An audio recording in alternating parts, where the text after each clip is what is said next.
chapter 10 verse 12. ఈ దేవుడైన యెహోవాకి భయపడి ఆయన మార్గములన్నిటిలో నడుచుచు ఆయనను ప్రేమించి నీ దేవుడైన యెహోవాను నీ పూర్ణ మనసుతోనూ నీ పూర్ణ ఆత్మతోనూ సేవించి నీ మేలు కొరకు నేను నీకు ఆజ్ఞాపించు యెహోవా ఆజ్ఞలను கட்டடలను అనుసరించి నడుచుకొందున మాట కాగా. இப்பொழுதும் இஸ்ரவேலே, நீ உன் தேவனாகிய கர்த்தருக்கு பயந்து அவர் வழிகள் எல்லாம் நடந்து அவரிடத்தில் அன்பு கூர்ந்து உன் முழு இதயத்தோடும் உன் முழு ஆத்மாவோடும் உன் தேவனாகிய கர்த்தரை சேவித்து நான் இன்று உனக்கு கற்பிக்கிற கர்த்தருடைய கற்பனைகளையும் அவருடைய கட்டளைகளையும் உனக்கு நன்மை உண்டாகும்படி கை கொள்ள வேண்டும் என்பதையே அல்லாமல் வேறே எதையும் உன் தேவனாகிய கர்த்தர் உன்னிடத்தில் கேட்கிறார். ఆమేన్. హల్లెలూయా. హల్లెలూయా. ఇక్కడ దేవుడు ఇశ్రాయేలీయుల నుండి ఏమి కోరుతూ ఉన్నాడని ఈ యొక్క వాక్యములో మనము చదవగా మనకు చక్కగా తెలుస్తూ ఉన్నది. இங்கே நம்முடைய தேவனுடைய கர்த்தரானவர் இஸ்ரவேலுக்கு தம்முடைய ஜனத்திலிருந்து அவர் எதை விரும்புகிறார் என்று இந்த வசனம் சொல்கிறது. ఇశ్రాయేలీయులతో చెప్పినప్పుడు దేవుడు ఏమని సెలవిస్తూ ఉన్నారు? இந்த இஸ்ரவேலுக்கு சொல்லப்படுகிற தேவனுடைய ஜனத்திலிருந்து தேவன் என்ன சொல்லுகிறார்? ఈ దేవుడైనటువంటి యెహోవాకు భయపడి ఆయన మార్గములన్నిటిలో నడుచుచు ఆయనను ప్రేమించుచు నీ దేవుడైనటువంటి యెహోవాను నీ పూర్ణ మనసుతో నీ పూర్ణ ఆత్మతో సేవించాలి అన్నదే దేవుడు ఇశ్రాయేలీయుల ఎడల కోరినటువంటి కార్యమై ఉన్నది. தேவனானவர் தம்முடைய ஜனத்திலே எதிர்பார்ப்பது என்னவென்றால் நீ தேவனுக்கு பயந்து அவருடைய கற்பனைகளை கைக்கொண்டு பிறகு நீ முழு இதயத்தோடும் முழு ஆத்மாவோடும் தேவனிலே அன்பு கூற வேண்டும் என்பதை தேவன் விரும்புகிறார். ఇశ్రాయేలీయులకి మాత్రమే కాకుండా ఆత్మీయమైనటువంటి ఇశ్రాయేలీయులైనటువంటి మనకు కూడా సంబంధించినటువంటి ఒక వాక్యమై ఉన్నది. இது வெறும் இஸ்ரவேலுக்கு மாத்திரமல்லாமல் தேவனை பின்பற்றுகிற எல்லா தேவனுடைய பிள்ளைகளுக்கும் இது பொருந்துகிறதா இருக்கிறது. ఇశ్రాయేలీయుల ఎడల మాత్రమే కాకుండా నేడు మన ఎడల కూడా దేవుడు కోరేది దీనినే. அன்றைக்கு அந்த இஸ்ரவேல் மத்தியிலே தேவன் கேட்ட அது மாத்திரம் இல்லாமல் இன்றைக்கு தேவனுடைய வருகிற நாம எல்லாருக்கும் கூட தேவன் இதைத்தான் கேட்கிறார். మన ఎడల దేవుడు కోరునటువంటి కార్యం ఏమనగా ఆయనకి భయపడాలి, ఆయన నామాన్ని మనం గణపరచాలని కోరుతూ ఉన్నారు. நாம் எல்லாரும் தேவனுக்கு பயப்பட வேண்டும், அவருடைய நாமத்தை நாம் கனப்படுத்த வேண்டும் என்று தான் விரும்புகிறார். భయము అనేటువంటి పదము ఏదో మనము దేవుని యొక్క నామం ఎత్తిన వెంటనే భయపడి, కొంతమంది దేన్ని చూడరాని దాన్ని చూసిన వెంటనే భయపడి చలి జ్వరం వచ్చి చూడరాని కార్యాన్ని చూసిన వెంటనే ఏదో అదిరిపోతూ ఉంటారు. అలాంటి భయము కాదు ఇక్కడ. దేవునికి భయపడాలనేది అలాంటి భయము కాదు. இங்கே சொல்லப்படுவது கர்த்தருக்கு பயப்பட வேண்டும் என்று சொல்வது ஏதோ ஒரு காலத்தை பார்த்து அவர்கள் அவிதமாக நடுங்கி முடுங்கி பயப்படுகிறார் அப்படிப்பட்ட பயம் இல்ல. தேவன் சொல்கிற பயம் வந்து இங்கே வேறு விதமா இருக்கிறது. దేవుని యొక్క భయము అనేది ఏమనగా ఆయన ఘనపరిచే వాళ్ళే దేవునికి భయపడే వాళ్ళై ఉంటారు. ఎవరైతే దేవునికి భయపడతారో వాళ్ళు దేవుని ఘనపరచు వాళ్ళై ఉంటారు. யாரெல்லாம் தேவனை கனப்படுத்த வேண்டும் என்று விரும்புவார்களோ அவர்கள் எல்லாருமே தேவனுக்கு பயப்படுவார்கள். யாரெல்லாம் தேவனுக்கு பயப்படுவார்களோ அவரெல்லாம் தேவனை கனப்படுத்துகிறவர்களாக இருப்பார்கள். మన జీవితమని ఒక్కసారి మనము తేరి చూడాలి. మన జీవితం వల్ల, మన కార్యాల వల్ల, మన మాట వల్ల, మన ఆలోచనల వల్ల, మన పలుకుల వల్ల మనము దేవుణ్ణి గణపరుస్తూ ఉన్నామా, గణహీనపరుస్తూ ఉన్నామా అని మన జీవితాన్ని మనము తేరి చూడాలి. ஒரு விஷயம் நம்முடைய ஜீவிதத்தை பார்ப்போமாக, நம்முடைய நடத்தையின் மூலமாக, நம்முடைய பேச்சின் மூலமாக, நம்முடைய வாழ்க்கையின் மூலமாக, நம்முடைய நிலையின் மூலமாக தேவனை கனப்படுத்துகிறோமா, தேவனுக்கு பயப்படுகிறோமா, அல்லது நம்முடைய காரியத்தின் மூலமாக தேவனை கனவீனப்படுத்துகிறோமா என்று நாம் பார்க்க வேண்டும். మనము మన యొక్క క్రియల ద్వారా దేవుని దుఃఖపరిచే వాళ్ళముగా అనేక శాతము మన యొక్క క్రియల ద్వారా దేవుని దుఃఖపరిచే వాళ్ళముగానే మనం ఉంటూ ఉన్నాము. ஆனால் பெரும்பாலும் பார்க்கும் பொழுது பெரும் பகுதியில் நம் ஜீவிதம் தேவனை துக்கப்படுத்துகிறவர்களாய் தான் காணப்படுகிறோம். మనల్ని మనము పరీక్షించి చూసుకోవాలి. ప్రభువా, నా కార్యాల వల్ల, నా పలుకు వల్ల, నా క్రియల వల్ల, నా చర్యల వల్ల, నా యొక్క నడక వల్ల మీరు దుఃఖపడుతూ ఉన్నారా లేదా అని మన జీవితాన్ని మనమే పరిశోధించి చూసుకోవాలి. நம்முடைய ஜீவித்தை நம்முடைய நடத்தை நாமே ஒருமுறை பரிசுத்த பார்க்க வேண்டும். நம்முடைய ஜீவிதம் மூலம் தேவனை துக்கப்படுத்துகிறோமா, தேவனை கனப்படுத்துகிறோமா, தேவனுக்கு பயப்படுகிறோமா என்று ஒருமுறை நம்முடைய ஜீவித்தை நாமே பரிசோதித்து பார்க்க வேண்டும். అదే సమయంలో మన యొక్క క్రియల వల్ల, మన యొక్క కార్యాల వల్ల సైతానికి సంతోషము కలిగినటువంటి కార్యాన్ని చేస్తూ ఉన్నామా అనే విషయంలో కూడా మనం జాగ్రత్త కలిగి ఉండాలి. அதே விதமாக சாத்தானுடைய விஷயத்திலே அவனை காரியங்களை செய்து அவனை மகிழ்ச்சியை கொண்டிருக்கிறோமா என்று கூட நாம் பார்க்க வேண்டும். మనము చేసినటువంటి కార్యాల్లో సైతాన్ సంతోషపడితే నిశ్చయముగా ఆ కార్యాల్లో దేవుడు దుఃఖపడుతూ ఉన్నాడని అర్థము. நாம் செய்கிற காரியங்களை சாத்தானவன் சந்தோஷப்படுவானாகி நிச்சயமாக அந்த காரியங்களை பார்த்து தேவன் துக்கப்படுவார்.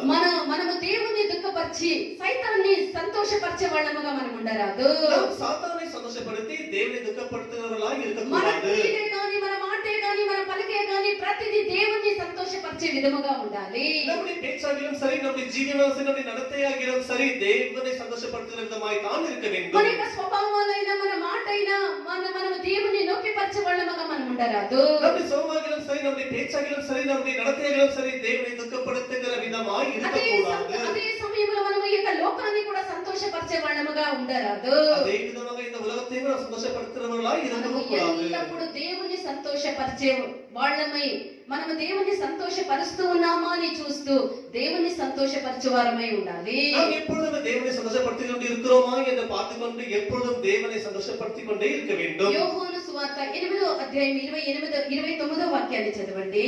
யோவான் சுவிசேஷம் 8ஆம் அதிகாரம் 29ஆம் வசனம் படியுங்கள். தமிழ்ல படிங்க. யோவான் சுவிசேஷம் 8ஆம் அதிகாரம் 29ஆம் வசனம். என்னை அனுப்பினவர் என்னுடனே கூட இருக்கிறார். என்னை அனுப்பினவர் என்னுடனே கூட இருக்கிறார். பிதாவுக்கு பிரியமானவைகளை நான் எப்பொழுதும் செய்கிறபடியால் அவர் என்னை தனியா இருக்க விடவில்லை என்கிறார். ఆయనకి ఇష్టమైనటువంటి కార్యము నేను ఎల్లప్పుడూ చేయుదును గనుక ఆయన నన్ను ఒంటరిగా విడిచిపెట్టలేదని ఇక్కడ యేసు ప్రభు తండ్రిని చూసి ఆయన తండ్రితో చెప్పినటువంటి వార్త ఇది. என்னை அனுப்பின என் பிதாவுக்கு பிரியமான காரியங்களை எப்பொழுதும் செய்வது நிமித்தமாக அவர் எப்பொழுதும் என்னை தனியாக விட்டு விடவில்லை என்று அவரை அனுப்பியதான கர்த்தர் இயேசுவானவர் சொல்கிறார். కుమారుడైనటువంటి క్రీస్తు తండ్రి అయినటువంటి దేవునికి ఇష్టమైనటువంటి కార్యాన్ని ఎల్లప్పుడూ చేస్తూ ఉండిరి. பிதாவாகிய தேவனுக்கு குமாரனாகிய இயேசுவானவர் அவருக்கு பிரியமான காரியங்களை எப்பொழுதும் செய்து வந்தார். మనము కూడా మనము దేవునికి ఇష్టమైనటువంటి కార్యాలు మనం చేయనప్పుడే దేవుడు మనకు కూడా తోడుగా ఉండును. நாம கூட தேவனுக்கு பிரியமான காரியங்களை செய்வது மாத்திரமே தேவன் நம்மோடு தான் இருப்பார். మనము దేవునికి ఇష్టమైనటువంటి కార్యాలను చేయకుండా దేవుడు మనతో కూడా ఉండాలి అని కోరుకుంటే ఏ విధముగా మనతో కూడా ఉండగలరు? நாம் தேவனுக்கு பிரியமான காரியங்களை செய்யாமல் தேவனோடு இருக்க வேண்டும் என்று விரும்புவது எப்படிப்பட்ட காரியமாக మనము இருக்கும்? దేవుని యొక్క చిత్తానుసారముగా మనము జీవించినప్పుడు ఆయనకి ఇష్టముగా మనం జీవించినప్పుడే దేవుని యొక్క సన్నిధి మనతో కూడా ఉండును. நாம் தேவ சித்தத்தின்படி செய்து அவருக்கு பிரியமான காரியங்களை செய்வது மாத்திரமே தேவனுடைய சமூகமானது நம்மோடு இருக்கும். దేవుని యొక్క సన్నిధి మనతో కూడా ఉంటే అదే మనకు పెద్ద బలముగా అదే మనకు పెద్ద శక్తిగా ఉండును. தேவனுடைய சமூகம் நம்மோடு இருக்கும் பொழுது அதே நமக்கு பெரிய பலனாகவும் பெரிய சக்தியாக நமக்கு இருக்கும். ఆ శక్తి ద్వారానే సైతాన్ని జయించడానికి మనం బలశాలులుగా మనం మారుదాము. அந்த ஒரு வல்லமையோடு தான் அந்த சக்தியோடு தான் சாத்தானை ஜெயிப்பதற்கு பலசாலிகளாக மாறுவோம். 41వ కీర్తన 11వ వాక్యాన్ని చదవండి. சங்கீதம் 41ஆம் அதிகாரம் 11ஆம் வசனம் படியுங்கள். తమిళ్లో మాత్రం చదవండి. என் சத்துரு என் மேல் ஜெயம் கொள்ளாததினால் என் சத்ரு என் மேலே ஜெயம் கொள்ளாததினால் நீர் என் மேல் பிரியமாய் இருக்கிறீர் என்று அறிவேன். హల్లెలూయా. నా శత్రు నా మీద ఉల్లాసపడక ఉండుట చూడగా నేను నీకు ఇష్టడనని తెలియనాయను. என் சத்துரு என் மேல் அமிதமாக ஜெயம் கொள்ளாத நிமித்தமாக கர்த்தாவே நீர் என் மேல் பிரியமாய் இருக்கிறீர் என்று அறிந்து మన கொள்கிறேன். దేవుడు మన పట్ల ఉన్నట్లయితే మన దేవుడు మన జీవితంలో ఉన్నట్లయితే శత్రు మన మీద ఎన్నటికీ కూడా జయము పొందదు. தேவன் நம்மிலே எப்பொழுது பிரியமாய் இருக்கிறாரோ அது வரைக்கும் சத்துரு நம்மிலே ஜெயம் கொள்ளவே மாட்டான். మన యొక్క జీవితంలో మనము దేవుని సంతోషపరుస్తూ ఉన్నామా లేదా అనే దానికి మన యొక్క జీవితంలో కొన్ని శోధనలు మనకు అనుమతించబడాలి. நம்முடைய ஜீவிதத்திலே தேவனை பிரியமாக வைத்துக் கொண்டிருக்கிறோமா என்பதை குறித்து அறிவதற்கு நம்ம ஜீவிதத்தில் சில சோதனைகள் நமக்கு வர வேண்டியதாக இருக்கிறது. మనము దానియేలుని వేదమందు మనం చూసినట్లయితే உதாரணத்திற்கு வேதத்திலே படிக்கும் பொழுது தானியேல் என்பதை குறித்து படிக்கிறோம். దావీదు అతని యొక్క సోదరులైనటువంటి వాళ్ళ మీద శత్రువులు వాళ్ళకు ఒక గొప్ప శోధన కలిగించింది. இந்த தானியேல் அவருடைய சகோதரர்களுக்கு மத்தியில் பெரிய சோதனையானது உண்டானது. రాజు భోజనము తిను విషయంలో ద్రాక్షారసము త్రాగు విషయంలో వచ్చినటువంటి శోధన దానియేలు యొక్క జీవితంలో వచ్చినటువంటి శోధనయే ఉంది. அந்த தானியேல் ராஜசத்தை குடிப்பதிலும் பிறகு ராஜ போஜனத்தை புசிப்பதிலும் அவருக்கு பெரிய ஒரு சோதனையானது இந்த தானியேலுக்கு வந்தது. దానియేలు తన యొక్క జీవితంలో ఎట్టి పరిస్థితుల్లోనూ ఎట్టి కార్యాల వలన అపవిత్రపరచుకొనకూడదన్నటువంటి ఒక ప్రతిష్ట దానియేలు కలిగి ఉంది. இந்த தானியேல் என்பவர் தன்னுடைய ஜீவித்தை குறித்து மிகவும் ஜாக்கிரதை உள்ளவராக இருந்தார். எந்த ஒரு காரியத்தை நிமித்தமாக எந்த பொருளாலோ தன்னுடைய ஜீவித்தை அசுத்தப்படுத்திக் கொள்ளாதபடிக்கு மிகவும் பிரதிஷ்டை உள்ளவராய் காணப்பட்டார். ఒక విధముగా చెప్పాలంటే దానియేలు దేవుని ప్రేమించే విషయంలో అన్ని విషయాలను ప్రేమించాలి అన్నదే దానియేలుకు కలిగినటువంటి ఒక శోధనగా ఉంది. இந்த தானியேலுக்கு வந்த சோதனை என்னவென்றால் அவனுக்கு எப்பொழுதுமே எல்லா விஷயத்திலும் தேவனை பிரியப்படுத்த வேண்டும் என்பதே ஆசையிருந்தது. அது நிமித்தமாகவே அவனுக்கு சோதனையும் வந்தது. కాబట్టి అతడు రాజునే గాని ఆ రాజ్యాన్ని గాని ఆ రాజ్యంలో ఉండేటువంటి ఆ యొక్క శాసనాన్ని గాని నిరాకరించడానికి కారణమాయే. அவன் ராஜாவாகிலும் சரி ராஜாவின் கட்டளையாகிலும் சரி அதை நிராகரிப்பதற்கு அது ஒரு காரணமாய் రాజు இருந்தது. చెప్పినటువంటి ఆ యొక్క కార్యాన్ని ధిక్కరించడానికి కారణము రాజు కంటేనో ఆ రాజ్యము కంటేనో దేవుని మీద దానియేలుకి ఎక్కువైనటువంటి ప్రేమ మక్కువ ఉండే. இந்த ராஜாவின் மேலே அவன் பெரிய ஒரு மரியாதை இருந்தது. ஆனாலும் கூட அவன் போட்ட அந்த ஒரு அதிகாரத்திலே கட்டளையின் மேலே அவனுக்கு அதை நிராகரித்தவனாய் இந்த தானியேல் காணப்படுகிறான். దానికి కారణము దేవుని మీద ఉండేటువంటి ప్రేమ అధికము దానియేలుకు. அதற்கு காரணம் என்னவென்றால் இந்த தானியேலுக்கு தேவன் மேலே மிகவும் அன்பு வைத்துள்ளவனாய் కాబట్టి రాజు காணப்பட்டான். తినేటువంటి యొక్క భోజనము వల్ల రాజు త్రాగినటువంటి యొక్క పానము వల్ల తన యొక్క జీవితాన్ని అపవిత్రపరచుకోకూడదన్నటువంటి ఒక దృఢమైనటువంటి యొక్క తీర్మానము దానియేలు కలిగి ఉండే. ஆகிய தான் ராஜா குடிக்கிற அந்த ராஜா சுதாரிகளும் சரி ராஜா புசிக்கிற ராஜா போஜனத்திலும் சரி சாப்பிடக்கூடாது என்று திட்டமாக தீர்மானம் உள்ளவனாய் இருந்தான். దేవుని సంతోషపరిచే వాళ్ళ అపవిత్రత నుండి మనల్ని మనం కాపాడుకోవాలి అనేటువంటి జ్ఞానము అనేటువంటి జాగ్రత్త ప్రతి ఒక్క దేవుని యొక్క బిడ్డకి ఉండాలి. தேவனை பிரியப்படுத்தும் நம்ம எல்லாரும் கூட இந்த அசுத்தத்துக்கு விலகி இருக்க வேண்டும் என்பது தானியேலுடைய ஒரு நோக்கமாய் இருந்தது. మనకు కూడా ఉండాలి. దేవుని ప్రేమిస్తూ ఉన్నాము అనేటువంటి మనకు మన జీవితంలో అపవిత్రమైనటువంటి కార్యాలు జొరబడకుండా అపవిత్రమైనటువంటి కార్యాలు మనం చేయకుండా మన జీవితాన్ని జాగ్రత్తగా కాపాడుకునేటువంటి వాళ్ళము అలాంటి దైవ జ్ఞానము మనకు అవసరము. பாருங்கள், நாம கூட நம்ம தேவனை பிரியப்படுத்த வேண்டும் என்று விரும்பும்போது நாம கூட அசுத்தமான காரியங்களை தகாத காரியங்களை தொடக்கூடாது செய்யக்கூடாது இது குறித்து மிகவும் ஜாக்கிரதையாக நாம் இருக்க வேண்டும். హోషేయ 4వ అధ్యాయం 6వ వాక్యాన్ని మనం చూసినట్లయితే ஓசியா 4ஆம் அதிகாரம் 6ஆம் வசனம் படிக்கும் பொழுது தமிழ்ல படிங்க. என் ஜனங்கள் என் ஜனங்கள் அறிவில்லாமையினால் சங்காரமாகிறார்கள். நீ அறிவை வெறுத்தாய், ஆகையால் நீ என் ஆசாரியனாய் இராதபடிக்கு. చాలమ్మా, హల్లెలూయా. ఇక్కడ ఏమని ఉన్నది? నా జనులు జ్ఞానము లేని వారై ఉన్నందున వాళ్ళు నశించిపోయిరే అని ఇక్కడ ఉన్నది. என்னுடைய ஜனங்கள் ஞானம் இல்லாத நிமித்தமாக அவர்கள் அழிந்து போகிறார்கள் இந்த வசனம் జ్ఞానం சொல்கிறது. లేనందువల్ల వాళ్ళు నశించిపోతూ ఉన్నారు. அவர்களுக்கு அறிவில்லாத நிமித்தமாக அவர்கள் அழிந்து போகிறார்கள். ప్రియమైనటువంటి దేవుని యొక్క జనమ, మనకు దేవుని యొక్క జ్ఞానమైనది ఎంతో అవసరమై ఉన్నది. இதேபோல நம்ம எல்லாருக்கும் தேவனுடைய ஞானம் என்பது மிகவும் தேவைப்படுகிறது. దేవుని గురించినటువంటి అనుభవ జ్ఞానము విషయములో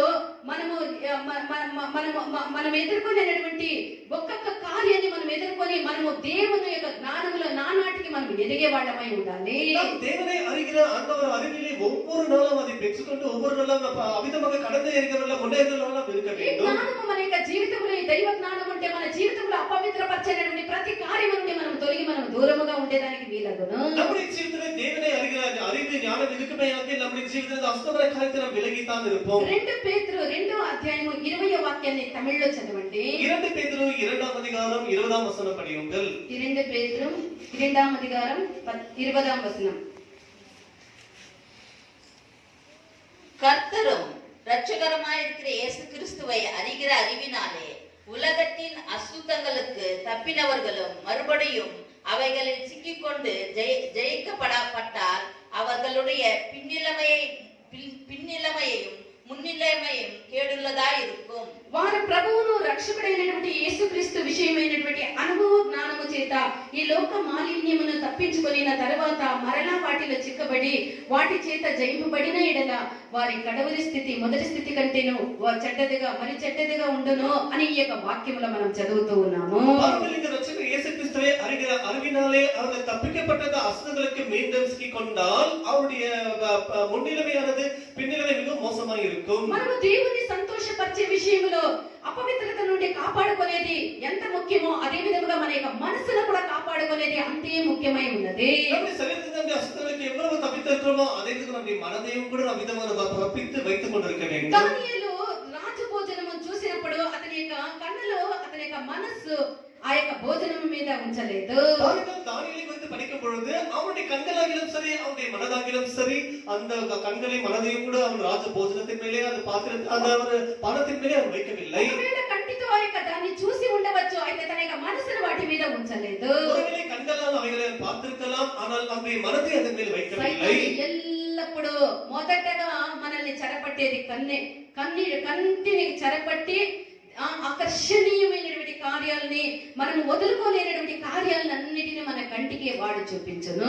சாத்தானை குறிவிப்பது முதலாவது கண்கள் மூலம் தான். கண்களுக்கு முதலாவது அவன் எல்லாவற்றையும் காட்டுவான், பிறகுதான் நம்ம மேல நுழையும்படி அவன் செய்வான். మన యొక్క కంటిని మన యొక్క మనసుని మనము అదుపులో దేవుని యొక్క పిల్లలమైనటువంటి మనము దొరికినదంతా చూసేది, దొరికినదంతా చింతించేది, దీనికి ఆదిలో మనము అవ్వ జీవితాన్ని గురించి మనం చూసినట్లయితే நாம் ஆதியிலே உருவாக்கப்பட்ட இந்த ஏவாளை குறித்து అవ్వ பார்க்கிறோம். చేసినటువంటి మొదటి తప్పు ఏమనగా இந்த ఏవాள் செய்த முதலாவது தவறு మంచి చెడు తెలివినిచ్చినటువంటి ఆ యొక్క వృక్ష ఫలాన్ని చూసిందే అవ్వ చేసినటువంటి మొదటి తప్పై ఉండే. அந்த நன்மை தீமை அறிந்தக்காத వృక్షத்தை அவள் பார்த்தது தான் அவள் செய்த முதலாவது தவறாய் ఆమె இருந்தது. ఆ యొక్క వృక్షం యొక్క ఫలాన్ని చూసింది, ఆమె యొక్క మనసులో సైతాను చొరబడినది. எப்பொழுது அவள் அந்த நன்மை தீமை அறிந்தக்காத వృక్షத்தை பார்த்தாலோ ఉடனே సాతానుడి మనదుக்குள் நுழைந்து விட்டாள். దేవుడు ఇచ్చినటువంటి ఒకే ఒక ఆజ్ఞ, ఆ మంచి చెడు తెలివినిచ్చినటువంటి ఆ యొక్క ఫల వృక్షాన్ని ఆ వృక్ష ఫలాన్ని తినకూడదని చెప్పారు కదా.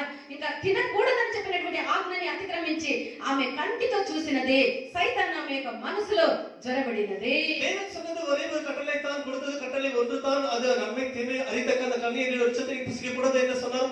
ஆனாலும் அவைகளை துணிகரித்து அவிதமாக ஏவாளானவள் அந்த கனியை பார்த்திருக்கிறாள். 2 కొరింథీయులు 11వ అధ్యాయం 3వ వాక్యములో మనం చూసినట్లయితే సర్పము తన యొక్క కుయుక్తి చేత అవ్వను మోసపరిచినట్లు అని ఇక్కడ మనం చూస్తూ ఉన్నాము. 2 కొరింథీయులు 11వ అధ్యాయం 3వ వచనத்திலே அங்கே ஏவாளை இந்த சாத்தான தந்திரத்தினாலே அவளை வஞ்சித்தான் என்று சொல்லப்படுகிறது. అవ్వ సర్పము యొక్క కుయుక్తికి లోనైనది. இந்த ஏவாள் சாத்தானுடைய தந்திரத்துக்கு அவள் அவிதமாக விழுந்து ఆదికాండము விட்டாள். 2వ అధ్యాయం 9వ వాక్యాన్ని మనం చూసినట్లయితే ஆதியாகமம் 2వ అధ్యాయం 9వ వచనం படிக்கும்போது మరియు దేవుడైనటువంటి యెహోవా చూపునకు రమ్యమైనదియు ఆహారమునకు మంచిదైనది అయిన ప్రతి వృక్షమును ఆ తోట మధ్యను జీవ వృక్షమును మంచి చెడులు తెలివినిచ్చినటువంటి వృక్షములను ఆ యొక్క నేలను మొలిపించే అని ఆ యొక్క వాక్యములో మనం చూస్తూ ఉన్నాము. இங்கே வசனத்தை படிக்கும்போது தேவனை கர்த்தரானவர் பார்வைக்கு நல்லது அந்த ருசியுள்ள கனிகளை தேவன் பூமியிலே அவிதமாக அந்த தோட்டத்திலே உருவாக்கி வைத்தார் என்று நாம் படிக்கிறோம். చెట్లు ఫలములు మంచిదిగాను రమ్యమైనదిగా ఉంటే எல்லா కనిகளும் వృక్షங்களும் కూడా అழகாக பார்வைக்கு நன்றாக தான் இருந்தது. అయితే అవ్వ యొక్క మనసు చెరపబడి, ஆனால் இந்த ஏவாளுடைய கண்கள் கெடுக்கப்பட்டு అవ్వ యొక్క మనసు సైతాను యొక్క కుయుక్తి చేత వంచించబడి, இந்த ஏவாள் சாத்தானுடைய தந்திரத்தினாலே அவருடைய மனதானது ఏ வஞ்சிக்கப்பட்டு వృక్షం యొక్క ఫలాన్ని తినకూడదని దేవుడు చెప్పి ఉండిరో தேவனானவர் எதை புசிக்க கூடாது பார்க்க கூடாது என்று சொன்னாரோ ఆ యొక్క వృక్షాన్ని ఆమె తేరి చూసినది. அந்த ஒரு விருட்சத்தை இவர் முதலாவது ஏறெடுத்து பார்த்தார். అది మాత్రమే కాక அது மாத்திரம் இல்லாமல் ఈ అవ్వ దృష్టికి అది చాలా మంచిదిగా, చాలా రమ్యమైనదిగా, ఆ యొక్క దేవుడు తినకూడదని చెప్పినటువంటి ఆ వృక్షం యొక్క ఫలము అంత రమ్యముగా, అంత మంచిదిగా ఈ యొక్క అవ్వ కంటికి మనసుకు కనపడే. தேவனானவர் எதை புசிக்க கூடாது பார்க்க கூடாது என்று சொன்னாரோ அந்த விருட்சத்தின் கனி தான் இவருடைய கண்களுக்கு மிகவும் மధుரமாக காணப்பட்டது. ఈ చెడ్డ లోకములో బహు తంత్రజ్ఞానము, టెక్నాలజీ పెరిగినటువంటి యొక్క లోకములో మనం జీవిస్తూ ఉన్నాము. இந்த நவீன உலகத்தில் இந்த டெக்னாலஜி வளர்ந்த நாட்களை நாம் வாழ்ந்து మనం கொண்டிருக்கிறோம். ఉన్న చోటనే సర్వ ప్రపంచంలో జరిగినటువంటి ప్రతి కార్యాన్ని చూసేనంత టెక్నాలజీ పెరిగినటువంటి లోకములో మనం జీవిస్తూ ఉన్నాం. ఇది మన యొక్క సంతోషం అనకూడదు, ఇది మన దౌర్భాగ్యము. నిన్నటి రాత్రి నేను కూర్చొని ప్రార్థన చేసేటప్పుడు పిల్లల చేత నేను ప్రార్థన చేసినటువంటి కార్యం ఏమనగా, మీ అందరికీ నా మీద కోపం రావచ్చు, అయితే నాకు అట్లా అనిపించింది. బలిపీఠం దగ్గర కూర్చొని ప్రార్థన చేసేటప్పుడు దేవుడు నన్ను వచ్చి, ఒకవేళ నీకేం కావాలని అడిగితే, దైవమే మాకు ఆటంకపరిచినటువంటి ఈ మొబైల్లు, నెట్వర్క్లు ఇవన్నీ కూడా ఏమీ లేకుండా పాత దినాల్లో ఉన్న ఆ కాలాన్ని తీసుకొని రా స్వామి, అప్పుడు మేము నా తండ్రి నీ వాక్యాన్ని చదివి నీ మార్గంలో జీవించడానికి ఒక అనుకూలమన అవుతుందని నేను మొదటగా దేవుని దగ్గర విజ్ఞాపన చేసేది. మొబైల్లు, ఈ నెట్వర్క్లు ఇవన్నీ బ్యాన్ చేసేది. తండ్రి వద్దు అని అడుగుతాను. స్తోత్రం చేయబట్టి అందరూ కూడా, నేను అనుకున్నాను వీడి నోట్ల స్తోత్రం రాదేమో అని బాగా ఉత్సాహంగా స్తోత్రం చేశారు. అప్పుడే నాకు సంతోషం అయిపోయా, పర్వాలేదు వీళ్ళకి దీని మీద ఇచ్చలేదు. వీళ్ళు చెప్పిన వెంటనే యుద్ధ గుర్రాల మాదిరి అందరూ ఏకాగ్రీవంగా ప్రార్థన చేస్తూ ఉంటారే, ఒక్క వైరి కూడా నాకు పెట్టలేదు. ఎందుకు, ఏమి, అది ఉపయోగమే కదా అని ఏది నన్ను అడగలేదు. నేను చెప్పిన వెంటనే ఆ కార్యాన్ని కొరకు బాగా ప్రార్థించింది. నా మనసుకు చాలా సంతోషాన్ని కలిగించే. నిజముగానే ఈ టెక్నాలజీ ఎంతకెంతకు మనకు పెరిగిపోతూ ఉందో అంతకంతకు పాపము, మన మనసు చెరపబడేదానికి, మన నేత్రములతో మనం పాపం చేసేదానికి, మన మనసు చెరపబడేదానికి ఒక బలము, చాలా ప్రభావం మన మీద వీచేదానికి కారణముగా ఉన్నది. இந்த டெக்னாலஜி எவ்வளவு அதிகமாக வளர்ந்திருக்கிறதோ அவ்வளவு அதிகமாக இந்த பாவமும் கூட நம்மிலே அவ்வளவு அதிகாரத்தை செய்கிறதான அந்த அதனுடைய பலன் கூட அதிகமா இருக்கிறது. మన యొక్క జీవితంలో మన మనస్సుని మనం జాగ్రత్తగా కాపాడుకునేది మన యొక్క ముఖ్యమైనటువంటి ఒక పనిగా ఉన్నది. நம்முடைய జీవితం, நம்முடைய మనதை நம்முடைய కట్టుబాటుకుల్లాగా வைத்துக் கொண்டிருப்பது மிகவும் ஜாக்கிரதையா இருக்கிறது. మన యొక్క మనసుని జాగ్రత్తగా కాపాడుకోవాలి కాపాడుకునేది అనేకులకి ప్రశ్న ఇది. எப்படி நம்முடைய மனதை நம்முடைய ஜாக்கிரதையான கட்டுப்பாட்டுக்குள்ள வைத்துக்கொள்வது? యేసుక్రీస్తు యొక్క రక్తము వలన మన యొక్క మనసుని మనం జాగ్రత్తగా కాపాడుకోగలము. கர்த்தராகிய இயேசு கிறிஸ்துவின் இரத்தத்தின் மூலமாக நம்முடைய மனதை ஒரு கட்டுப்பாட்டுக்குள்ள మన యొక్క வைத்துக்கொள்ள మనసుకి முடியும். అనుదినము ప్రభు అయినటువంటి యేసుక్రీస్తు యొక్క పరిశుద్ధమైనటువంటి రక్తాన్ని మనం పూసుకోవాలి. అనుదినము కూడా நம்முடைய பரிசுத்தமான மனதிற்கு அவ்விதமாக இயேசுவின் இரத்தத்தை பூசிக்கொள்ள வேண்டும். అవ్విధముగానే దేవుని యొక్క వాక్యముని మన యొక్క హృదయములో మనం పదిలపరచుకొని మన యొక్క జీవితాన్ని మన యొక్క హృదయముని వాక్యము చేత భద్రముగా కాపాడుకోవాలి. அதே விதமாக தேவனுடைய வசனத்தின் மூலமாக நம்முடைய இருதயத்தையும் நம்முடைய மனதையும் கூட தேவனுக்கு பிரியமாக நாம் வைத்துக் கொண்டிருக்க మన வேண்டும். దేవుడు మన యొక్క హృదయములో ఎల్లప్పుడూ వెలుగుతూనే ఉండాలి. நம் இதயத்துக்குள்ளாக தேவனானவர் எப்பொழுதும் அவர் எரிந்து கொண்டிருக்க வேண்டும். లేకపోయిన ఎడల అపనాగా మనము కూడా మోసపోయి వంచనకు లోనై మన యొక్క మనసులు చెరపబడేటువంటి కార్యము మనకు కూడా కలుగును. அப்படி இல்லாவிட்டால் நாமும் கூட அந்த ஏவாளை போல சாத்தானால் எப்படி வஞ்சித்தோ நாமும் கூட வஞ்சிக்கப்படுவோம். మన యొక్క మనసును యేసుక్రీస్తు యొక్క రక్తము వల్ల అనుదినము మనము నూతన పరచుకుంటూ ఉండాలి. நம்முடைய மனதை அனுதினமும் கூட கர்த்தராகிய இயேசு கிறிஸ்துவின் இரத்தத்தின் மூலமாக புதிதாக అప్పుడు செய்யப்பட శత్రువు வேண்டும். మన యొక్క మనసులో జొరబడకుండా మన యొక్క మనము దేవుని యొక్క రక్తము వల్ల మనము కాపాడబడుతూ ఉన్నాము. அப்போது சாத்தான் நம்முடைய மனதுக்குள் நுழையாதபடிக்கு நம்முடைய இரத்தம் இயேசுவின் இரத்தத்தின் மூலமாக நம்முடைய மனதை காப்பாற்றப்படும். దానియేలు 3వ అధ్యాయము 7వ వాక్యములో చూసినట్లయితే தானியேல் 3ஆம் அதிகாரம் 7ஆம் வசனம் படிக்கும் பொழுது చదవండి. దానియేలు 3వ అధ్యాయము 7వ వాక్యం. ஆதலால் சகல ஜனங்களும் எக்காலமும் நாகஸ்வரம், கின்னரம், வீணை, சுரமண்டலம் முதலான சகலவித கீத வாக்கியங்களின் சத்தத்தை கேட்டவுடனே చాలండమ్మా. ఇక్కడ రాజు అయినటువంటి నెబుకద్నెజర్ ఒక పెద్ద ప్రతిమను చేయించి ఉన్నాడు. இங்கே ராஜாவாகிய நேபுகாத்நேச்சார் என்பவர் ஒரு பெரிய சிலையை உண்டு பண்ணியிருக்கிறார். దానికి ప్రతి ఒక్కరు కూడా ఆ యొక్క ప్రతిమ ఎదుట సాగిలపడి నమస్కరించాలి అన్నటువంటి శాసనము కూడా వేసి ఉండేది. அந்த சிலைக்கு முன்பாக எல்லா ஜனங்களும் கூட வந்து சாஷ்டாங்கமாய் நமஸ்காரம் செய்ய வேண்டும் என்று ராஜாவுடைய கட்டளையாக இருந்தது. 3వ అధ్యాయాన్ని మనం చదివితే మనకు తెలుస్తుంది. அதை குறித்து நம்ம தானியேல் 3ஆம் அதிகாரம் படித்தால் நமக்கு தெரியும். ఆ యొక్క దూత బాగా ఊదినప్పుడు సమస్త జనులు ఆ యొక్క ప్రతిమకు సాగిలపడి దాన్ని నమస్కరించవలసి ఉండే. பலவிதமான கீத வாத்தியங்களை வாசிக்கும் பொழுது அந்த தூரா என்கிற மைதானத்திலே எல்லா ஜனங்களும் வந்து அதற்கு அந்த சிலைக்கு சாஷ்டாங்கமாய் வணங்க வேண்டும். రాజు యొక్క శాసనమై ఉండే. இது ராஜாவுடைய கட்டளையா இருந்தது. ఈ రాజు యొక్క శాసనాన్ని ఎవరైతే ధిక్కరిస్తారో వారికి ఒక కఠినమైనటువంటి శిక్ష కూడా రాజు వేస్తానని ఆయన ఆజ్ఞాపించి ఉండేది. யாரெல்லாம் ராஜாவுடைய கட்டளை கீழ்ப்படியாமல் போவார்களோ அவர்களுக்கு ஒரு பெரிய கொடிய தண்டனை இருக்கும் என்று கூட அறிவிக்கப்பட்டது. ఆ రాజు నిలబెట్టినటువంటి యొక్క ప్రతిమకు ఎవరైతే నమస్కరించారో వాడు అగ్ని గుండములో వేయబడాలి అన్నటువంటి శాసనాన్ని రాజు పెట్టి ఉండేది. யாரெல்லாம் ராஜாவுடைய கட்டளை கீழ்ப்படியாமல் அதை நிராகரிப்பார்களோ அவர்களே அந்த எரிகிற அக்கினி சூளையிலே போடப்படுவார்கள் என்று அறிவிக்கப்பட்டது. సంగీత నాదములను వాయిద్యాన్ని వాయించినప్పుడు பலவிதமான சங்கீத வாத்தியங்களை அவர்கள் வாசிக்கும் பொழுது అందరూ కూడా ఆ యొక్క ప్రతిమకు సాగిలపడాలి అని ఉండే. எல்லா జనங்களும் கூட அந்த ஒரு சிலைக்கு வணங்க வேண்டும் என்று கட்டளையாக నేను కూడా இருந்தது. చూడండి ఏదైనా ఒకటి చేస్తే దానికి ముందు వాయిద్యాలు వాయించుకుంటూ పాటలు వేసుకుంటూ నాట్యాలు ఆడుకుంటూ దాని ఆ యొక్క కార్యాన్ని చేస్తూ ఉంటారు. இதுக்கு பாருங்க ஏதோ ஒரு காரியங்களை அவர்கள் செய்யும் பொழுது அந்த கீத வாத்தியங்களை வாசித்துக் கொண்டு நடனம் ஆடிக்கொண்டு చెప్పినటువంటి కార్యం ఏమనగా వాయిద్యాలు తంబూర సితార నాదాలు వాయించినప్పుడు ప్రతి వారు దానికి నమస్కరించాలి అని చెప్పింది. பாருங்கள் இங்கே கூட இந்த நாகஸ்வரம், வீணை, பிறகு எக்காலம் போன்ற அந்த கீத வாத்தியங்களை வாசிக்கும் பொழுது ஜனங்கள் வணங்க வேண்டும் என்று அறிவிக்கப்பட்டது. అనేకులకు దీని గురించినటువంటి తెలివి లేదు. ஆனால் எல்லாருக்கும் இப்படிப்பட்ட ஒரு வெளிப்பாடானது இருக்கிறது. సంగీతము అన్నిటికైనా అన్ని డిప్రెషన్ లో ఉన్నప్పుడు, దుఃఖంలో ఉన్నప్పుడు, బాధల్లో ఉన్నప్పుడు, కన్నీళ్ళలో ఉన్నప్పుడు సంగీతాన్ని వింటే చాలా రిలాక్సేషన్ అవుతుంది, చాలా నెమ్మది ఉంటుంది అంటారు.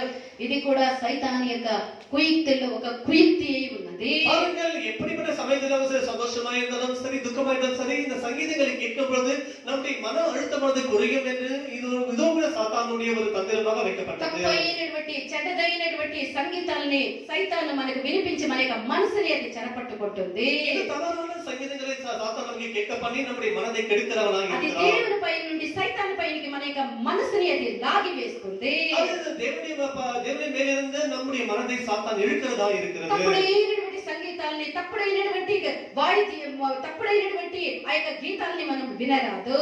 தவறான சங்கீதங்களையும் கீத வாத்தியங்களையும் அந்த மேளங்களையும் நாம் கேட்க கூடாது. అనేకలు చెవులనే బాగా పెట్టుకొని ఉంటారు, ఎప్పుడు వినపడుతూ ఉండాలి. పిచ్చోళ్ళు అయిపోయింటారు దాన్ని వినుకోని. సైతాను దేవుని యొక్క పిల్లలు ఈ సైతాన్ యొక్క కుయుక్తిలో చిక్కుకొనకూడదు. దేవుని పిల్లలు என்பவர்கள் இந்த சாத்தானுடைய வலையிலே விழக்கூடாது. ఒక్కసారి మనము సైతాన్ యొక్క స్వరం చెవి ఇచ్చినట్లయితే நாம் ஒரு முறை இந்த சாத்தானுக்கு செவி మనలో கொடுக்கிறோம். దేవుని యొక్క స్వరాన్ని వినలేనంత చెవిటివాడిగా నిన్ను ఆ సైతాన్ చేసి వేయును. நீ மீண்டுமாக தேவனுடைய வார்த்தை கேட்கப்படாதற்கு ஒரு சத்தத்தை கேட்காதபடி మనం చేసిన ప్రతి కార్యము దేవునికి అంకితమై ఉండాలి. நாம் செய்கிற ஒவ்வொரு காரியங்களும் தேவனுக்கு మనం ஏற்றதா చేసినటువంటి ప్రతి కార్యము దేవునికి అంగీకారమై ఉండాలి. நாம் செய்கிற ஒவ்வொரு காரியமும் கூட தேவனுக்கு తప్పుడైనటువంటి ஏற்றதாக இருக்க வேண்டும். సంగీతానికి మనం చెవి ఇచ్చినట్లయితే இந்த தவறான சங்கீத மேடைகளுக்கு நாம் செவி கொடுக்கும் మనం பொழுது సైతాన్ యొక్క స్వరమునకు చెవి ఇచ్చినట్లే நாம் சாத்தானுடைய சங்கீதத்துக்கு செவி கொடுத்தது போல தான் మరో இருக்கும். విధముగా చెప్పాలి అంటే இன்னொரு விதத்திலே சொல்ல మనము போனால் సైతాను మన శత్రువైనటువంటి సైతాన్ని మనం ఆరాధిస్తూ ఉన్నామని అర్థము. இன்னொருத்திலே சத்துருவகை சாத்தானை ஆராதிக்கிறோம் என்று அர்த்தமாய் இருக்கிறது. దేవుడు మన యొక్క హృదయాన్ని పరిశుద్ధముగా ఉండేదానికి ఆయన కోరుతూ ఉన్నాడు. தேவன் நம்முடைய இருதயமானது பரிசுத்தமாக இருக்க வேண்டும் என்று தான் అదే விரும்புகிறார். విధముగా మన యొక్క చెవులు కూడా పరిశుద్ధముగా ఉండాలని దేవుడు కోరుతూ ఉన్నారు. அதே விதமாக நம்முடைய செவிகளும் கூட நம்முடைய காதுகளும் பரிசுத்தமாக మన இருக்க యొక్క வேண்டும் என்று చెవుల தான் ద్వారా దేవుని యొక్క స్వరమును మనం వినాలి. நம்முடைய செவிகள் மூலமாக தேவனுடைய சத்தத்தை நாம் கேட்க வேண்டும். 40వ కీర్తన 6వ వాక్యాన్ని చదవండి. சங்கீதம் 40ஆம் அதிகாரம் 6ஆம் வசனம் படியுங்கள். తమిళ్లో చదవండి. பலியையும் ఆ, காணிக்கையையும் நீர் விரும்பாமல் என் செவிகளை திறந்தீர். சர்வாங்க தகன பலியை நீர் பாவ நிவாரண பலியையும் நீர் నీవు கேட்கவில்லை. నాకు చెవులను నిర్మించి ఉన్నావు అని ఇక్కడ చదువుతూ ఉన్నాము. நீர் எனக்கு செவிகளை உண்டு பண்ணினீர் என்று வசனம் తెలుగులో சொல்கிறது. చదవండి 40వ కీర్తన 6వ వాక్యము. బలులైనను నైవేద్యములైనను ఆ. నీవు కోరుట లేదు. ఆ. నీవు నాకు చెవులు నిర్మించి ఉన్నావు. నీవు నాకు చెవిలను నిర్మించి ఉన్నావు. నీవు నాకు చెవిలను నిర్మించి ఉన్నావు అని ఇక్కడ మనం చూస్తూ ఉన్నాము. கர்த்தாவே, நீர் எனக்கு செவிகளை உண்டு பண்ணியிருக்கிறீர் என்று இங்க வசனம் சொல்கிறது. మన చెవులు పరిశుద్ధపరచబడినప్పుడే, పరిశుద్ధముగా మనం కాపాడుకునేటప్పుడే దేవుని యొక్క స్వరాన్ని మనం వినగలము. நாம் நம்முடைய செவிகளை பாதுகாத்திருந்தால் மாத்திரமே தேவனுடைய சத்தத்தை நாம் கேட்க முடியும். అప్పుడే మనము దేవుని యొక్క స్వరాన్ని వినినప్పుడే దేవునికి ఇష్టమైనటువంటి కార్యమేమని మనం విని దాని ప్రకారము మనం ఇష్టమైనటువంటి కార్యాన్ని మనం చేయగలము. நாம் தேவனுடைய சத்தத்தை கேட்கும் பொழுது மாத்திரமே தேவனுக்கு பிரியமான காரியம் எது என்று அதை அறிந்து செய்ய முடியும். సామువేలు సౌలుతో చెప్పినప్పుడు ఏమని చెప్పిరి? சாமுவேல் என்பவர் சவுலுடன் சொல்லும் பொழுது என்ன బలులు சொல்கிறார்? అర్పించుట కంటే இந்த பலிகளை அர்ப்பணிப்பதை మాట వినుట பார்க்கிறோம். శ్రేష్టమని సామువేలు సౌలుతో చెప్పే. சொல்லுகிற வார்த்தை கேட்பதே அது உத்தமமாக இருக்கும் என்று అయితే அறிந்து సౌలు சொல்கிறார். దేవుని యొక్క మాట వినలేదు. ஆனால் அந்த ராஜாவுக்கு சவுல் என்பவர் தேவனுடைய வார்த்தையை கேட்கவில்லை. కాబట్టి తన యొక్క ఫలితమేమాయే? ஆனால் அதனுடைய అతను తన விளைவு యొక్క என்ன? సామ్రాజ్యాన్ని, తన యొక్క రాజ్యాన్ని కోల్పోయే. நம்முடைய சாம்ராஜ்யத்தையும் நம்முடைய ஆளுகையும் இழந்து నీవు விட்டார். ఏమిటి దేవుని యొక్క బిడ్డ? பிரியமான தேவனுடைய பிள்ளையே, నువ్వు ఏ విధముగా ఉన్నావు? நீ எப்படி నువ్వు இருக்கிறாய்? దేవుని యొక్క స్వరాన్ని విని దేవుని యొక్క దేవుని నీ జీవితంలో అనుభవిస్తూ ఉన్నావా? நீ தேவனுடைய சத்தத்தை கேட்டுக்கொண்டு உன்னுடைய ஜீவிதத்திலே தேவனை அனுபவித்துக் கொண்டிருக்கிறாயா? నిశ్చయముగా నువ్వు ధన్యుడవు. நீ அப்படி இருப்பாயாக நிச்சயம் நீ నువ్వు பாக்கியவானாக సైతాను இருப்பாய். యొక్క స్వరాన్ని వినిన ఎడల నిశ్చయముగా నీకు కలిగిన ప్రతి దాన్ని నువ్వు కోల్పోయి నువ్వు దిగంబరిగా ఏమీ లేనివాడిగా ఒక రోజు సైతాన్ నిన్ను నిలబెట్టును. நீ அப்படி இல்லாமல் நீ சாத்தானுடைய வார்த்தைக்கு செவி கொடுத்து நீ அவனுடைய வார்த்தைக்கு செவி கொடுப்பாயாக நிச்சயமாக நீ எல்லாவற்றையும் இழந்து விட்டவனாக ஒரு நிர்மாணியாக தான் ఇక్కడ காணப்படுவாய். దానియేలు ప్రార్థన చేసే విషయంలో మరొక శోధనని ఆయన ఎదుర్కొంటూ ఉన్నాడు. நீங்க மீண்டும் தானியேல் நாம் ஜெபிக்கிற விஷயத்துல இன்னொரு சோதனை அவர் வருகிறது. దానియేలు 6వ అధ్యాయము 7వ వాక్యాన్ని చూసినట్లయితే தானியேல் 6ஆம் அதிகாரம் 7ஆம் வசனம் படிக்கும் பொழுது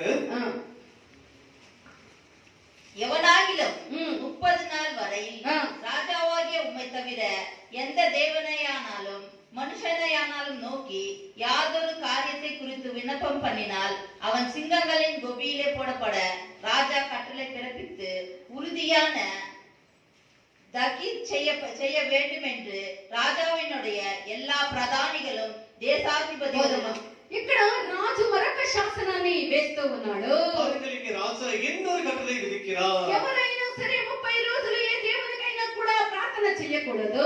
எவனாகிலும் சரி 30 நாள் வரைக்கும் எந்த தேவதையாலும் சரி எந்த தேவனாலும் வரக்கூடாது என்று ராஜா கட்டளை ఒకవేళ இட்டார். ఈ శాసన యాజ్ఞని మీరి ఎవరైనా చేసిన ఎడల ஒருவேளை ராஜாவுடைய கட்டளை மீறி எவனாகிலும் அப்படி செய்வானாகில் అట్టివారి సింహముల యొక్క గుహములో అట్టివారు వేయబడుదురు అనేటువంటి శాసనాన్ని ఇచ్చే. இப்படி கட்டளை மீறுகிறவர்கள் அவர்களே சிங்கத்தின் கவியிலே போடப்படுவார்கள் என்று அறிவிக்கப்பட்டது. అన్నా, ఇది కూడా ఒక సైతాన్ యొక్క మహా పెద్ద తంత్రమై ఉన్నది. அவர்கள் இது கூட சாத்தானுடைய பெரிய தந்திரமாய் இருந்தது. మనము దేవునికి సమీపముగా అయ్యేటువంటి ఒక కార్యమే ప్రార్థన ఉన్నది. நாம் தேவனுக்கு நெருங்கி வருகிற அந்த ஒரு விதம் தான் இந்த అది ஜெபமாய் இருக்கிறது. సైతానికి ఎంత మాత్రము ఇష్టము లేదు. இது சாத்தானுக்கு ஏமாத்திரம் கூட விருப்பம் இல்லை. సైతాను ఎల్లప్పుడూ మనల్ని దేవుని నుండి దూరముగా చేయాలన్నదే వారి యొక్క వాంఛ. சாத்தானுடைய வாஞ்சை என்னவென்றால் எப்பொழுதும் நம்மை தேவனை விட்டு தூரமாக வைக்க வேண்டும் என்பதே அவருடைய விருப்பமாக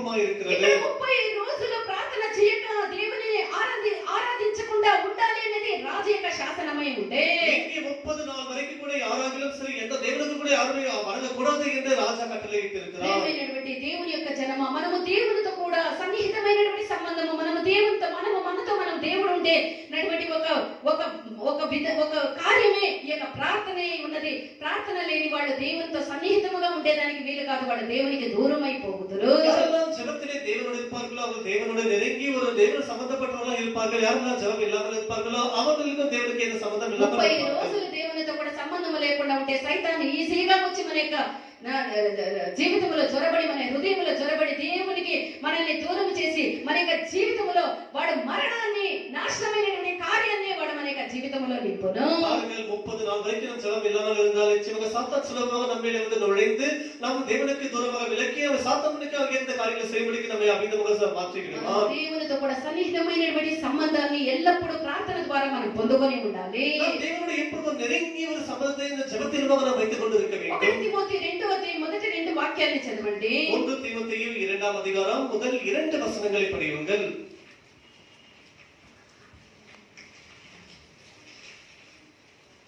అయ్యో మనము చదవండి. సంపూర్ణ భక్తియు ఆ. మాన్యతయు కలిగి మనము సంపూర్ణ భక్తియు మాన్యతయు కలిగి నెమ్మదిగాను సుఖముగాను బ్రతుకు నిమిత్తము సుఖముగాను బ్రతుకు నిమిత్తము అన్నిటికంటే ముఖ్యముగా మనుషులందరి కొరకును రాజుల కొరకును అధికారులందరి కొరకును ఆ. విజ్ఞాపన మేలును విజ్ఞాపనములను ప్రార్థనలను యాచనలను కృతజ్ఞతాస్తుతులను చేయవలని హెచ్చరించుచున్నాను. హల్లెలూయా. హల్లెలూయా. మనము ఈ విధముగా మనము దేవునికి ప్రార్థన చేయాలి. ఇక్కడ పౌలు తిమోతికి రాయనప్పుడు ఈ విధముగా రాస్తూ ఉన్నాడు. நாம் பொதுவாக ஜெபம் எப்படி செய்வது என்பதை குறித்து இங்க தீமோத்தேயுக்கு பரிசுத்த பவுல் என்பவர் இங்க தெளிவாக எழுதியிருக்கிறார். ఇదే అధ్యాయము 2 తిమోతి 2వ అధ్యాయం 3వ వాక్యములో ఇది మంచిది, మన రక్షకుడైనటువంటి దేవుని దృష్టికి అనుకూలమునై ఉన్నది అని అక్కడ ఉన్నది. இதே அதிகாரத்திலே 2ஆம் அதிகாரம் 3ஆம் வசனத்திலே இதுவே தேவனுடைய பார்வையில் நலமானதும் தேவனுக்கு பிரியமானதுமா இருக்கிறது என்று அவர் சொல்கிறார். ప్రార్థనతో మనము దేవునితో కూడా సంబంధము లేకపోతే,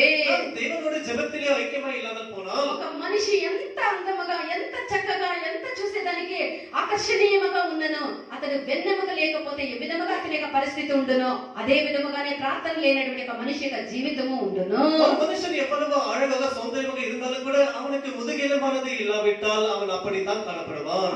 అప్పుడు మనం దేవుని యొక్క కృపని కూడా మనం పొందుకోలేము. நாம் அப்பொழுது தேவனுடைய கிருபை கூட பெற முடியாது. దేవునికి ప్రార్థన చేయకుండా, దేవుని యొక్క కృపను పొందుకోకుండా మనం జీవించినట్లయితే దేవునికి సంతోషముగా, దేవుని మనసుకి సంతోషాన్ని కలిగించే జీవితం మనం ఎన్నటికీ కూడా మనం చేయలేము. நாம் தேவனிடத்திலே ஜெபித்து அவருடைய கிருபை பெற்றுக்கொள்ளாமல் தேவனுக்கு ஏற்றதான ஒரு ஜீவித்தை, தேவனுக்கு ஏற்றதான பிரியமான ஜீவித்தை செய்ய முடியாது.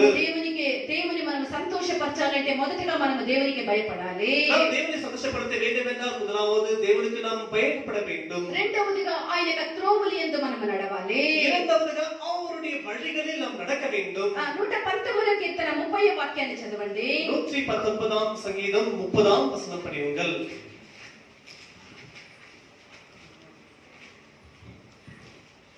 సత్య మార్గమును నేను కోరుకొని ఉన్నాను. సత్య మార్గమును నేను కోరుకొని ఉన్నాను. నీ న్యాయ విధులను నేను నా ఎదుట పెట్టుకొని నీ ఉన్నాను. న్యాయ విధులను నా ఎదుట నేను పెట్టుకొని ఉన్నాను. ఇక్కడ దావీదు చెప్పినప్పుడు సత్య మార్గమును నేను కోరుకుంటూ ఉన్నాను అని చెప్తూ ఉన్నాడు. இங்கே தாவீது சொல்லும்போது ஒரு மேல் வழியை நான் தெரிந்து கொள்கிறேன் என்று தாவீது சொல்கிறார். ప్రియమైనటువంటి దేవుని యొక్క జనమా, ఒకప్పుడు మనము దాస్యములో ఉంటిమి. பிரியమైన ஒரு காலத்திலே அடிமைகளாய் இருந்தோம். అలాంటి దాస్యములో ప్రతి దానికి దాసులమై ఉన్నటువంటి మనల్ని స్వతంత్రులుగా చేసినది దేవుని యొక్క సత్యమే. பிரியமானவர்களே, நாம் விதவிதமான ஒவ்வொரு காரியத்துக்கும் கூட அடிமைகளாய் இருந்த பொழுது நம்மை அவிதமாக சுதந்திரவாளிகளாக மாற்றுவது தேவனுடைய அந்த மெய் வழியாய் இருக்கிறது. దేవుని యొక్క సత్యము మనల్ని దాస్యములో నుండి స్వతంత్రులుగా మార్చే. தேவனுடைய சத்தியம் தான் அந்த அடிமைத்தனத்திலிருந்து தேவன் நம்மை சுதந்திரவாளிகளாக நம்மை மாற்றி இருக்கிறார். యోహాను సువార్త 8వ అధ్యాయం 32వ వాక్యాన్ని చదవండి. யோவான் சுவிசேஷம் 8ஆம் அதிகாரம் 32ஆம் வசனம் படியுங்கள். అప్పుడు సత్యము మిమ్మల్ని స్వతంత్రులుగా చేయనని చెప్పెను. సత్యము మిమ్మల్ని స్వతంత్రులుగా చేయనని చెప్పే, సత్యము మనల్ని స్వతంత్రులుగా చేసే. நாம் கேட்கிற சத்தியமே நம்மை சுதந்திரவாளிகளாக நம்மை மாற்றி விடுகிறதா లేవియకాండము இருக்கிறது. 26వ అధ్యాయం 13వ వాక్యాన్ని చదవండి. லேவியராகமம் 26ஆம் அதிகாரம் 13ஆம் வசனம் படியுங்கள். Leviticus 26th chapter 13th verse. మీరు ఐగుప్తులకు దాసులు కాకుండా మీరు ఐగుప్తు గృహములో నుండి విడిపించి చదవమా. మీరు ఐగుప్తీయులకు దాసులు కాకుండా వారి దేశంలో నుండి మిమ్మల్ని రప్పించితిని. నేను మీ దేవుడైన యెహోవాను.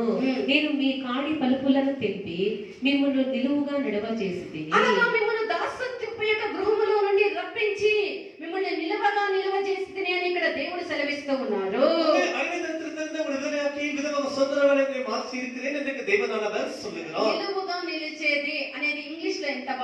తెలుసా?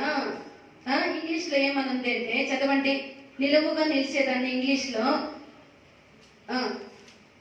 Leviticus 26th chapter 13th verse. హల్లెలూయా.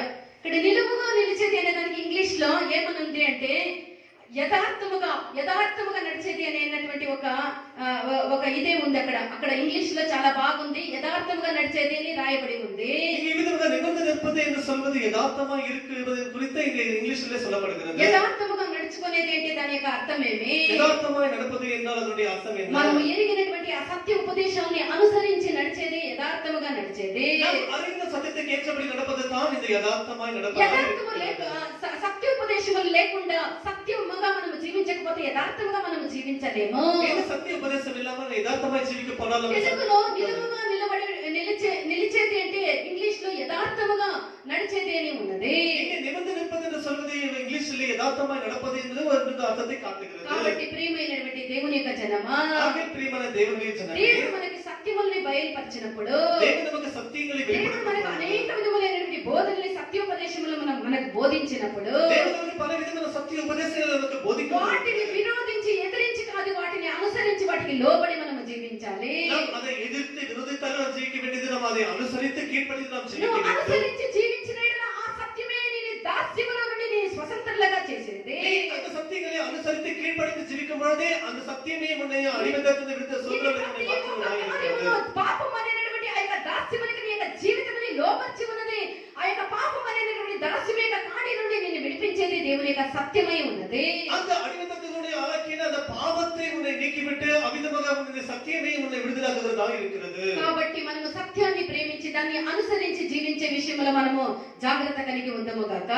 நாம் சத்தியத்தை நேசித்து அதை அனுசரித்து நடப்பதிலே மிகவும் ஜாக்கிரதையாக இருப்போம். దేవుని యొక్క మార్గములో మరొక అంశము నీతి మార్గమందు జీవము కలదు అని ఉన్నది. தேவனுடைய வழியிலே அமிதமாக நீதியின் வழியிலே அமிதமாக அமைதி இருக்கிறது என்று வசனம் சொல்கிறது. నీతి మార్గములందు జీవము కలదు. நீதியின் வழியிலே ஜீவன் இருக்கிறது என்று சொல்லப்படுகிறது. చదవండి సామెతలు 12వ అధ్యాయం 28వ వాక్యాన్ని చదవండి. நீதிமொழிகள் 12ஆம் அதிகாரம் 22ஆம் வசனம் படியுங்கள். 12వ అధికారం 28వ వచనం. నీతి మార్గమునందు Proverbs 12th chapter 28th verse. నీతి మార్గమునందు జీవము కలదు, నీతి మార్గమందు ఏమున్నది?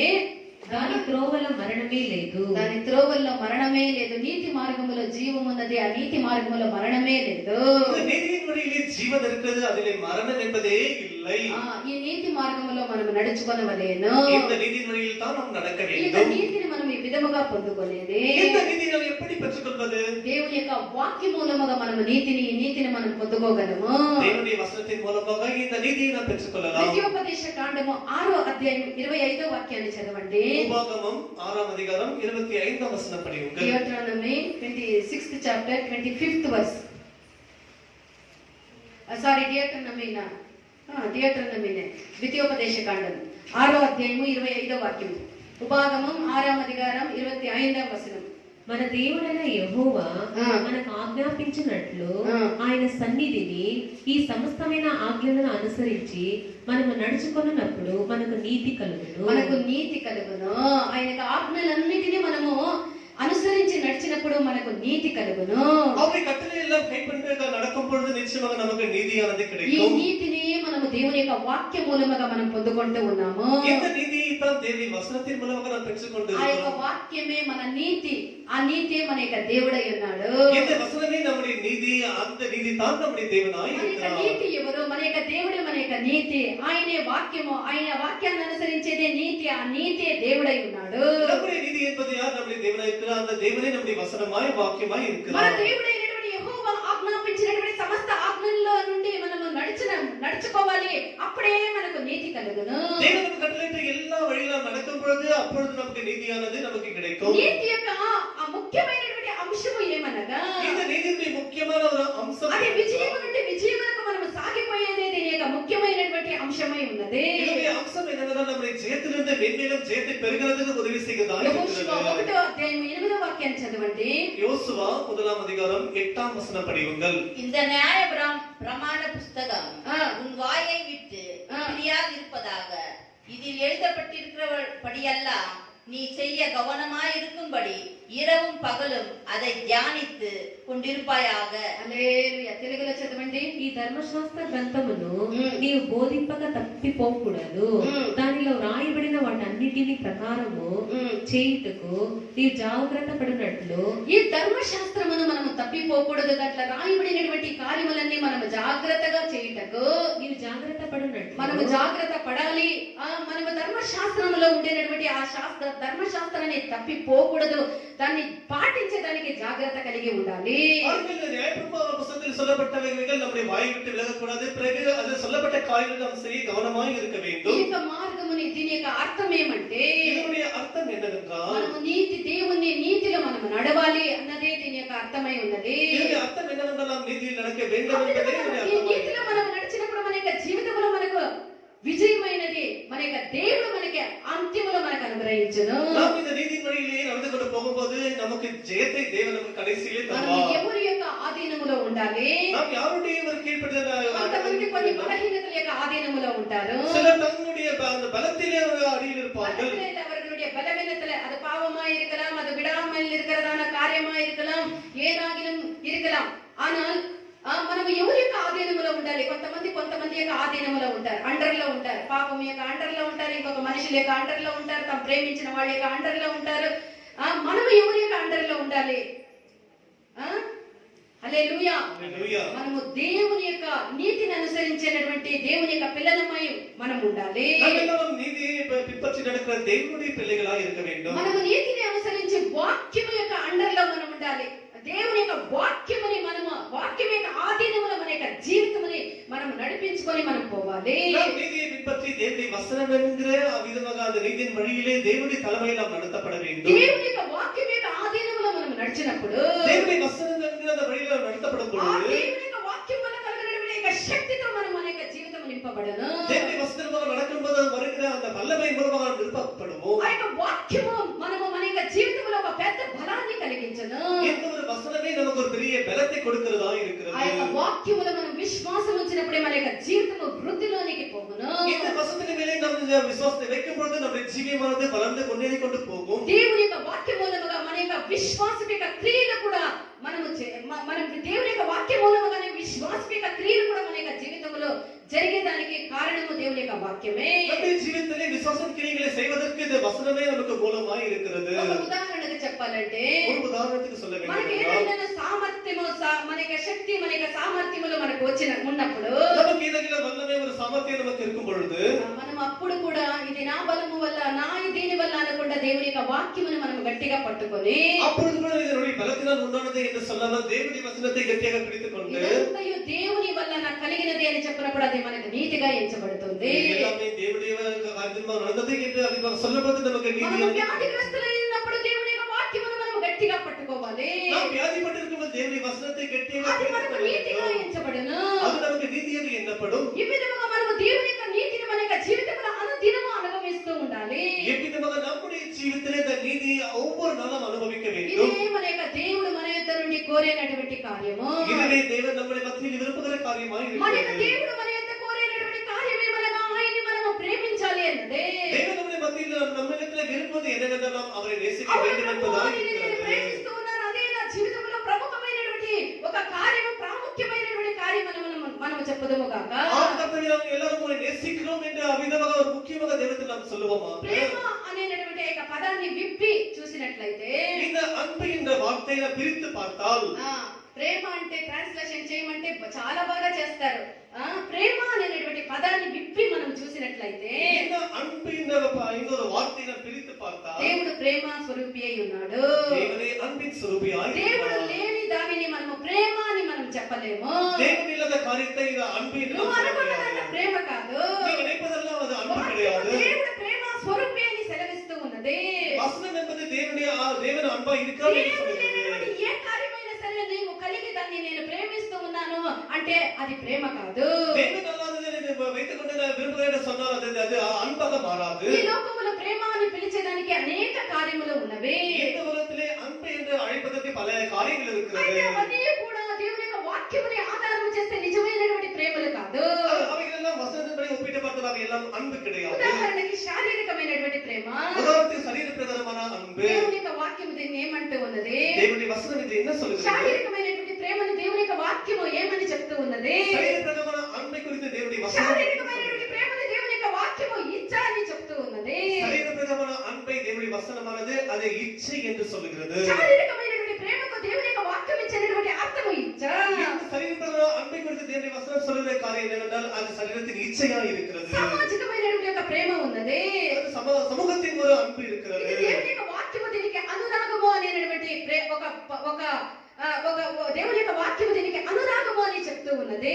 இந்த தேவனுடைய வசனம் குறித்து இது ஒரு అనురాగం என்று சொல்லுகிறது. ఉదాహరణకు మనం చూస్తే, ఉదాహరణకు சொல்லపోனால் పాలిచ్చినటువంటి తల్లి తన యొక్క సొంత బిడ్డల్ని తెలుగులో గౌరవించినట్లనుంది, గౌరవించేది కాదు, ప్రేమించినట్లు ప్రేమిస్తుంది. ఆ యొక్క ప్రేమ ఏమి? ఈ విధంగా பெற்றெடுத்த தாயானவர் தன்னுடைய குழந்தைக்கு பால் கொடுக்கிறாள். அதனுடைய அன்புக்கு பேரு అది నేచురల్ గా వచ్చేది. అది దాన్ని అనురాగము అని చెప్తూ ఉంటారు, చెప్పవచ్చు. దేవుని యొక్క వాక్యము దాన్ని అనురాగము అని చెప్తుంది. அது ஒரு இயற்கையான ஒரு அன்பா இருக்கிறது. లోకము కొరకు, ధనము కొరకు తాపత్రయపడేటువంటి ఒక ప్రేమ ఉన్నది. இந்த உலகத்தின் இந்த பொருளுக்காக ஆசைக்காக அதன் மேலே வைக்கிற அன்பு கூட இருக்கிறது. కొంతమంది వాడి యొక్క ప్రాణము దేంట్లో ఉంటుందంటే சிலருக்கு அவருடைய உயிர் இது மேல இருக்கும் என்று சொன்னால் బంగారు నగల మీద ఉంటుంది. அந்த பணம் நகை மேலே ఇంకా இருக்கும். కొంతమందికి వాడి యొక్క ప్రాణం ఎక్కడ ఉంటుంది అంటే இன்னும் சிலருக்கு தன்னுடைய உயிர் எங்க இருக்கும் என்று சொன்னால் డబ్బు మీద ఉంటుంది. இந்த பணத்தின் மேலே இருக்கும். ఇంకా కొంతమందికి ప్రాణం ఎక్కడ ఉంటుందంటే இன்னும் சிலருக்கு உயிரானது எங்க இருக்கும் என்றால் నా ప్రాణము, అదంటే నాకు ప్రాణము, ఇదంటే నాకు ప్రాణము. ఇవన్నీ ప్రాణాలు. ఈ యొక్క ప్రాణాలకి ఈ లోక ధనము కొరకు, లోక తాపత్రయాల కొరకు పడినటువంటి ఆ యొక్క ప్రేమకు దేవుని యొక్క వాక్యము పెట్టినటువంటి ప్రేమ లోభత్వము అనేటువంటి ఒక ఒక ఒక అర్థాన్ని చెప్తూ ఉన్నది. இந்த பொருளின் மேலே இந்த காரியத்தின் மேலே அந்த பலகிற காரியத்தின் மேலே வைக்கிற அன்புக்கு பொருளாசை என்று வசனம் சொல்லுகிறது. ఈ విధముగా లోకములో అనేటువంటి ప్రతి ఒక్క ఆపేక్షకు ఒక్కొక్క పేరు దేవుని యొక్క వాక్యము చెప్తూ ఉన్నది. ఈ విధంగా ఉలగంలో வைக்கிற பலவிதமான அன்புக்கு ஒரு விதமான பேரானது అట్టి ప్రేమలతో, ఇట్టి ప్రేమలతో దేవునిని మనం ప్రేమించలేము. இத்தனை அன்புகளை வைத்துக் கொண்டு நாம் தேவனை நேசிக்க முடியாது. మనం ఇలాంటి ప్రేమలతో మనం నిజమైనటువంటి దేవుని మనం ప్రేమించలేము. நாம் இத்தனை அன்புகளை வைத்துக் கொண்டு நாம் தேவனை நேசிக்க முடியாது. దేవుడు ప్రేమ స్వరూపి అయి ఉన్నాడు. நம்முடைய தேவன் அன்பின் ఆ స్వరూపి. యొక్క ప్రేమ మన యొక్క హృదయంలో రావాలి. அவருடைய அன்பு நம்முடைய இதயத்துக்குள்ளாக வர வேண்டும். ఈ యొక్క ప్రేమలో మూడు ముఖ్యమైనటువంటి, దేవుని యొక్క ప్రేమలో మూడు ముఖ్యమైనటువంటి కార్యములు ఉన్నవి. தேவனுடைய அன்பிலே மூன்று முக்கியமான దేవుడు మనల్ని அம்சங்கள். ప్రేమించినట్లయితే ఏ ఒక్క నిబంధన లేకుండా ఆయన మనల్ని ప్రేమించే షరతుబద్ధమైనటువంటి ప్రేమ కాదు, నిబంధనబద్ధమైనటువంటి ప్రేమ కాదు. దేవుని యొక్క ప్రేమలో నిబంధన లేదు.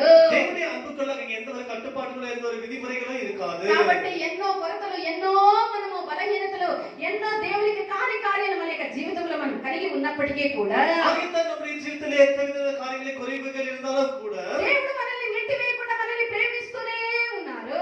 தேவன் நம்மை தள்ளி விடாமல் நம்மை இன்னும் நேசித்து అదే రోమా கொண்டிருக்கிறார். 5వ అధ్యాయం 8వ వాక్యములో మనం చూసినట్లయితే அதே விதமாக ரோமர் 5ஆம் அதிகாரம் 8ஆம் வசனம் படிக்கும் பொழுது మనం ఇంకనూ పాపులముగా ఉండగానే క్రీస్తు మన కొరకు బలి అయ్యే అని ఉన్నది. நாம் இன்னுமாக பாவிகளும் துன்மார்க்கமாக இருக்கும்போது கிறிஸ்து நமக்காக మనం பலியானார் ఏదో என்று சொல்லுகிறது. నీతిమంతులము, పరిశుద్ధులము, మనం ఏదో దేవునికి కావలసిన వాళ్ళమై ఉన్నప్పుడు కాదు, మనం పాపులుగా ఉండగానే పరిశుద్ధుడైనటువంటి దేవుడు మన కొరకు తన యొక్క రక్తాన్ని చిందించిరి. நாம் ஏதோ நீதிமான்களும் பரிசுத்தரும் நிமித்தமாக தேவன் நமக்கு பலியானது அல்ல. நாம் இன்னுமாக பாவிகளும் துன்மார்க்கராக இருக்கும் பொழுதே பரிசுத்தமான தேவன் நமக்கு என்று మనం பலியானார். ఎన్నో సార్లు మనం ఏమంటాము, நாம் எத்தனை முறை நாம் என்ன ప్రభువా, சொல்கிறோம்? నువ్వు నా జీవితంలో ఇది చెయ్యి, నాకు అది ఇయ్యి, నాకు ఇట్లా చెయ్యి, నా ఇంటికి దివ్వు, నా పిల్లలకి దివ్వు, నా జీవితానికి దియ్యి, నల్లగా ఉండాలి స్వామి, నన్ను తెల్లగా చెయ్యి, నా వెంట్రుకలు పొడుగ్గా చెయ్యి. మనం అడిగే దేవుణ్ణి, ప్రభువా నా ఇంటికి అది కావాలి, ప్రభువా నాకు ఇది కావాలి, నువ్వు నాకు ఇది చేస్తే నేను నిన్ను ప్రేమిస్తాను. అట్లయితే దేవుని మనకు అది చేస్తే మనం దేవుని ప్రేమించేది, లేకపోతే దేవుని ప్రేమించలేదా?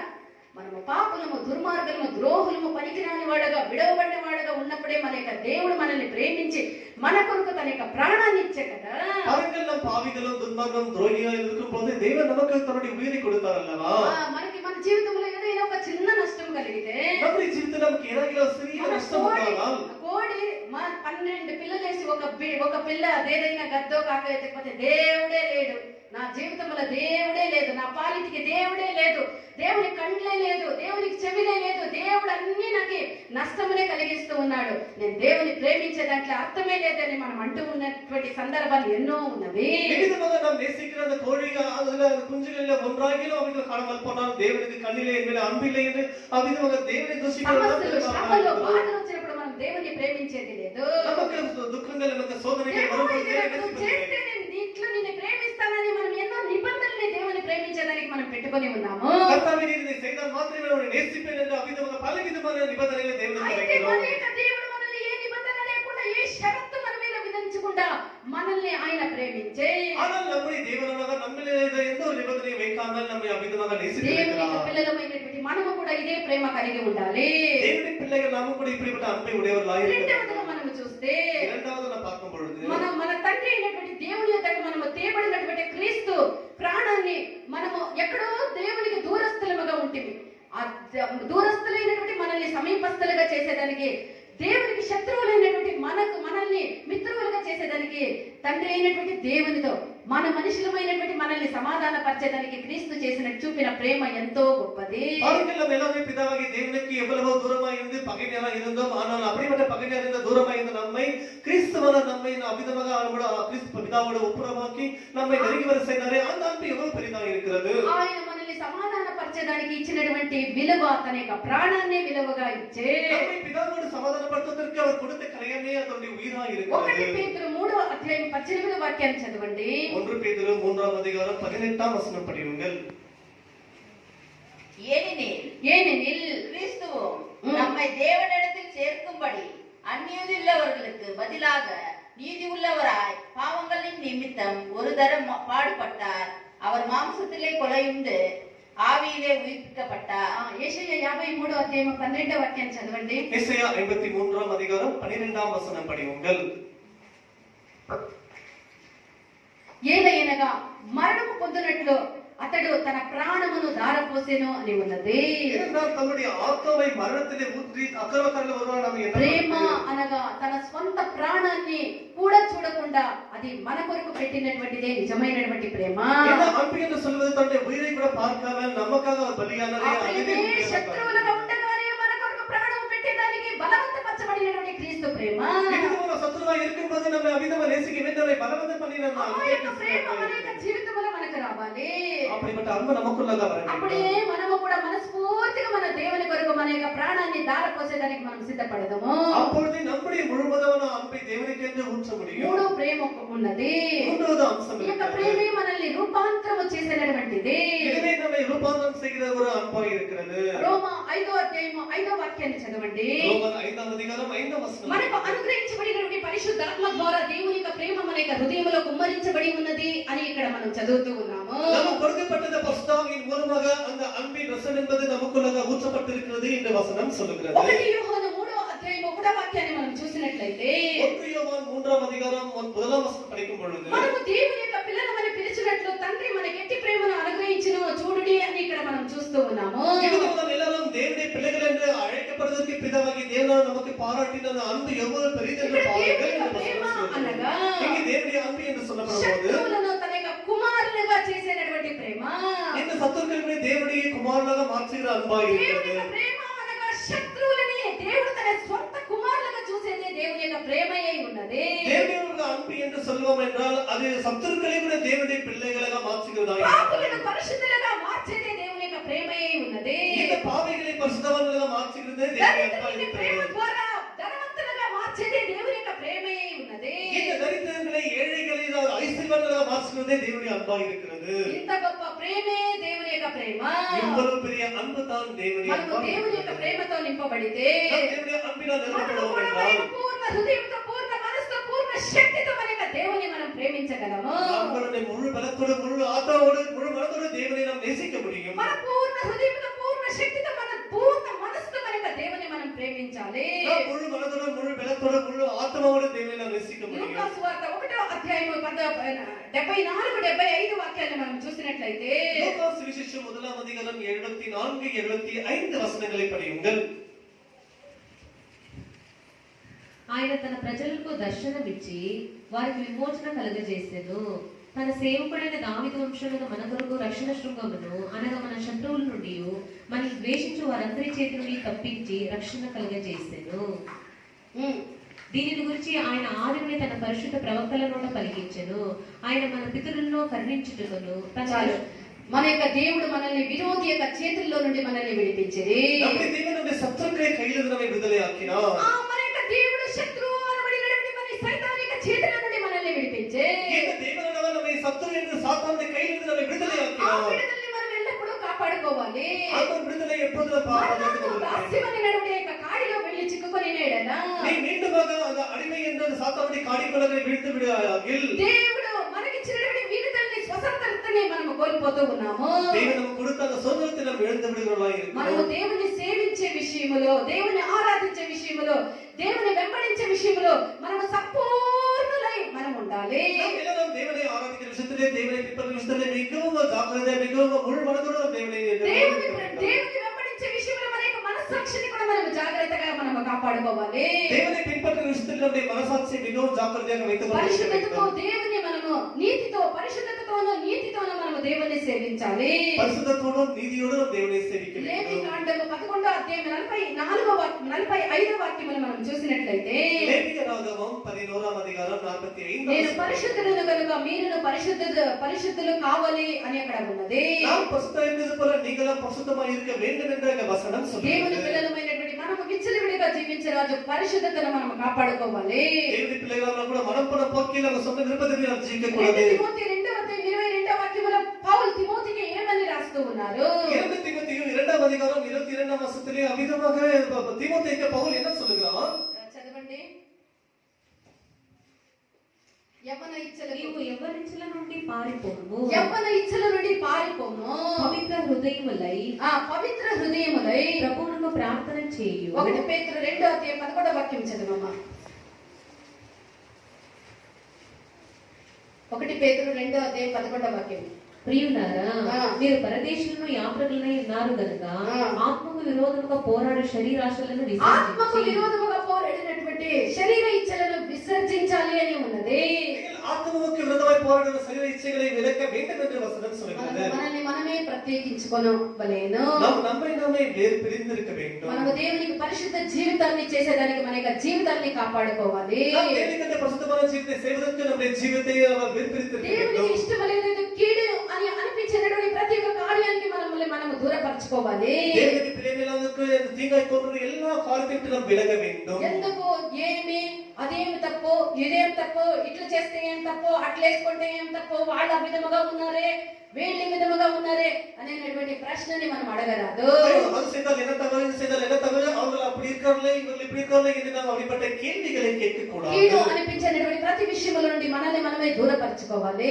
பொல்லாமை தோன்றுகிற எல்லா காரியங்களும் நாம் விலக నీతితో வேண்டும். మనము దేవుణ్ణి సేవించాలి. நீதியோடு நாம் தேவனை சேவிக்க வேண்டும். రోమ 5వ అధ్యాయం 17వ వాక్యాన్ని చివరిగా చదవండి. రోమర్ 5వ అధికారం 17వ వచనం కடைசியாக படியுங்கள். మరణము ఒకని అపరాధ మూలమున మరణము ఒకరి యొక్క అపరాధ మూలమున వచ్చినదై ఆ ఒక్కరి ద్వారానే ఏలిన ఎడల కృపా బాహుల్యమును నీతి దానమును పొందువారు జీవము గలవారై మరి నిశ్చయముగా యేసుక్రీస్తును ఒకరి ద్వారానే ఏలుదురు. ఆ యేసుక్రీస్తు ఒక్కరి ద్వారానే ఏలుదురు. ప్రియమైనటువంటి దేవుని యొక్క జనమ మన యొక్క దేవుడు నీతి అయి ఉన్నారు. ఆ నీతి అయినటువంటి దేవుడు నీతిని మనకు వరముగా దానముగా అనుగ్రహించి ఉన్నాడు. మనము మొదటిగా ఆయన ఎదుట నిలిచేదానికి ఆయన యొక్క నీతిని మనకు వరముగా దేవుడు అనుగ్రహించి ఉన్నాడు.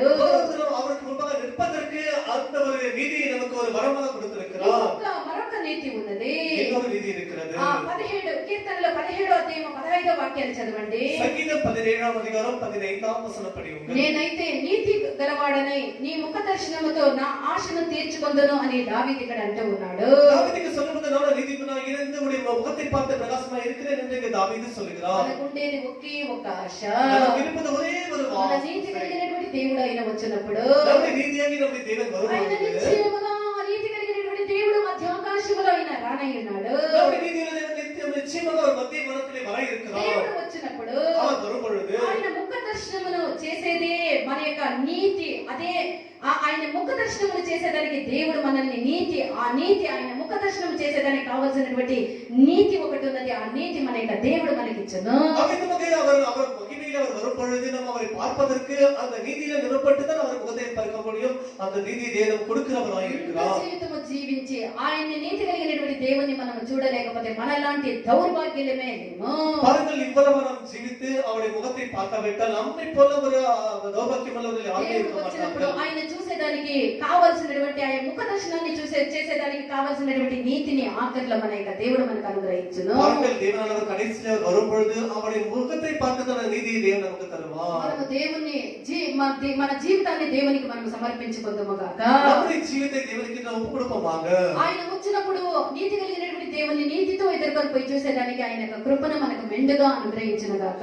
அவர் வரும் பொழுது நாம் நீதியை பெற்றுக்கொண்டு அவருடைய முகத்தை தரிசிப்பதற்கு அந்த நீதியை நமக்கு தாராளமாக தருவாராக. దేవుని యొక్క మన జీవితాన్ని దేవునికి సమర్పించుదుము గాక. நம்முடைய ஜீவித்தை தேவனுக்கு நாம் ஒப்பு கொடுப்போமாக. ఆశ ఒకటే యేసు ముఖము చూచుటాయే అంతరిక్ష ఆకాశములో చింతలేగా వెళ్ళుటాయే. ఆశ ఒకటే యేసు ముఖము చూచుటాయే అంతరిక్ష ఆకాశములో చింతలేగా వెళ్ళుటాయే. ఎక్క భాగ్య ఎక్క ధన్య ఎక్క తోలినా సేవో ఎక్క భాగ్య ఎక్క ధన్య ఎక్క